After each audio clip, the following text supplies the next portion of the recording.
Hey guys, we got a special show. Finally, we got a chartist moving. We got Paulie, who has been slowly moving in. That's Paul Rooney from our Whale Mob Degens, but the leader of Whale Mob Degens and Naked Candles himself, Alpha Mike Adams. He is on. We had a moment to start, I don't know, just kind of see what the show is going to be like, because now that he's going to be co-hosting Blue Collar Crypto as our chartist, it was just nice to see. And wow, what you're going to see, especially if you're a chartist now and you've already gone through Quick Learn Crypto, using the 5-minute RSI. It's an interesting concept. It works. It's been working for him. All right, I'm not going to go on and on and on about it. Just check this out. Funny. I start 5 minute. I never enter a trade unless the RSI is at the bottom of the 5 minute. Because otherwise, for those first few candles, you're losing money. You hear that, everybody? Say that one more time. You don't what until the RSI hits what? The bottom. That's you want right. to get 1% area. At the 5-minute chart. Yeah. All right, continue, sir. And then once it's at the bottom, like I'll enter here, and I have an alert at 90%. And once it gets close to there, I'll switch to the 15-minute, see where the RSI is on it. If it's still on an upward climb, I'll hold in that trade. But if I think it's on a downward swing like this, I'll exit the trade. Interesting. That's good. That is good. That's good alpha right there, ladies and gentlemen.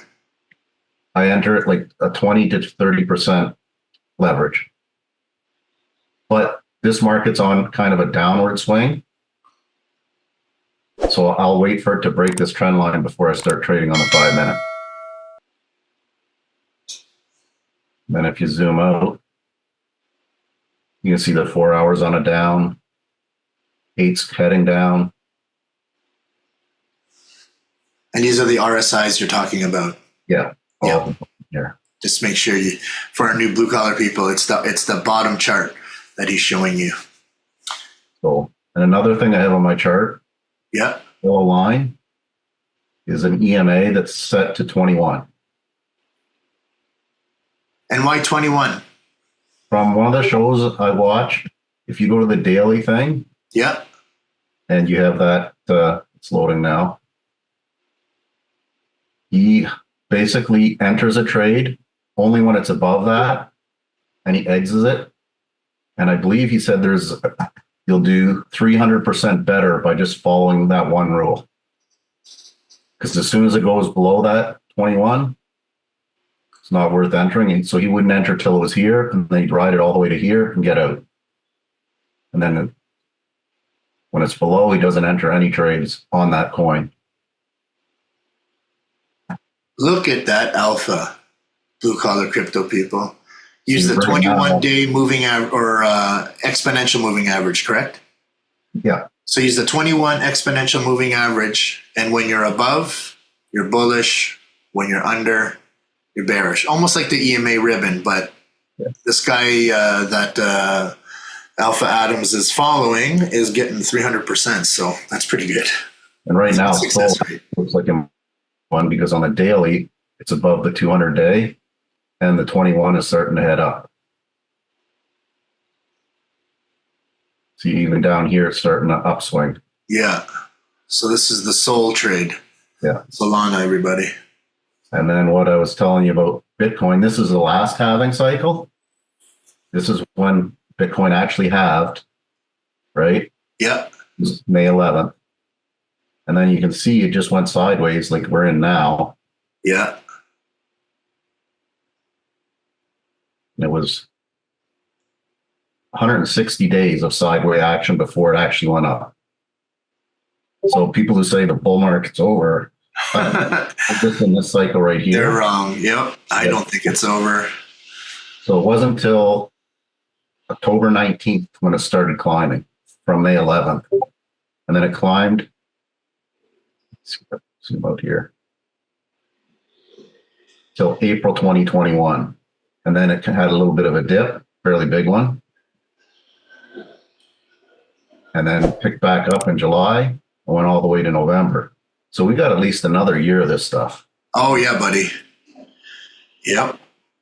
That's what I mean. I tell everyone Halloween is going to be a huge moment, man. Like that, the fall is going to be, we're going to be rocking. Like it's going to be so close to start pulling stuff out, you know, because then it's going to slowly come down. And then that's what I think it's Halloween to February. We're going to see the double top, like maybe one real good top in October.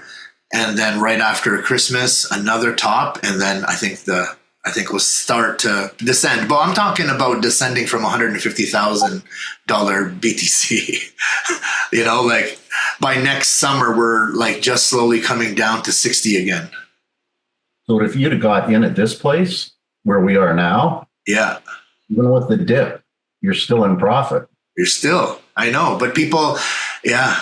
But the retail investors that don't know it, they care more about what they lost than what their position's in. Okay. It's the wrong spinach hands. You need diamond hands. No, that's a good chart. That is definitely a good chart. Yeah, I put it up to remind myself when I get down on the market. No, exactly. Where are we? Like when in doubt, zoom out. You heard it here. When in doubt, zoom out. So here's our new halving. Yeah. Marked off. I think days. 100 and how many? Sorry? 152 days. I think 152 days. Pump. So for this whole period, we're probably, because it's worth more than it was before, till we pass this line, and then it probably will take off. Yeah, I believe so. In this run, just because you're already at 100 or 70,000 Bitcoin, and back then it was only at 8,000. Yeah, you got to multiply it 6 7 times. Exactly. And then then you get the realistic number that it should be going to. And especially when you know that quantitative easing is coming, and then globally there's going to be stimulus coming into the market, you know, assets are going to go crazy. Yeah. So people who are thinking it's over just got to continue to remember that we're just in a stage where it just ranges. That's right. I also I like to sort my charts by what exchange I'm using. I use MEXC the most just because they have the lowest fees. Yeah. And then I have some all these lists. Nice. So there's another way you guys can do your lists. My lists are usually just by, you know, what I'm doing for the show, what I'm trading, and then just depending on the market. He actually split it up, which is smart, by exchange. So if he has, you know, the MEXC or Phemex assets, then he decides which ones he wants to look at, like by platform. I think that's smart, actually. Plus, if I got a trade going. Yeah, it's easy to maneuver when you're all on the same. If it's all on KuCoin, you're all on KuCoin. If it's all on MEXC, then you're all on MEXC. So another thing you got to know when you're adding symbols. Let's do Phantom's one I'm watching today. If you're trading on MEXC, you add it on that exchange. So I don't use Binance. So whatever exchange you're going to use it on, you make sure it's the one that you pick. That's correct. Yeah. Sometimes there's a big difference in price. It is, because that all depends on how much that exchange is buying that asset for or wanting to sell it for. Yeah. That's good alpha there too for the newbies. All right. So that was our first, you know, little segment of charting with Naked Candles, Alpha Adams Crypto. Now, we're going to have more shows and we're going to start to go live. So make sure you guys check it out. It's Crypto G for Blue Collar Crypto. We'll see you soon.